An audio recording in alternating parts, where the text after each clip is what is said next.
достар, біз бүгін дыбыс қою кезінде нені білуіміз керек, сол туралы айтатын боламыз. Дыбыстар орналасу бағытына қарай үш топқа бөлінеді.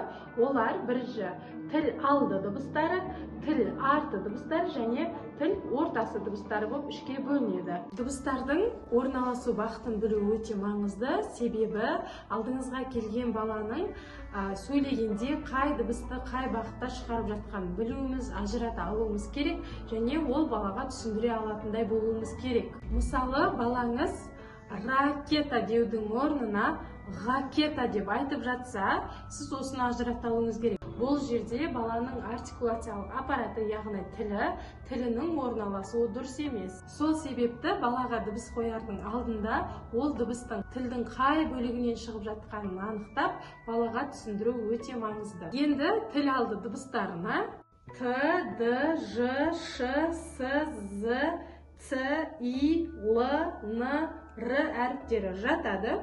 Әрі қарай тіл ортасы дыбыстарына К, Г дыбысы жатады. Әрі қарай тіл арты дыбыстарына Ң, Қ, Ғ және Х дыбыстары жатады. Бұдан бөлек айтылуына байланысты еріндік дыбыстар болады.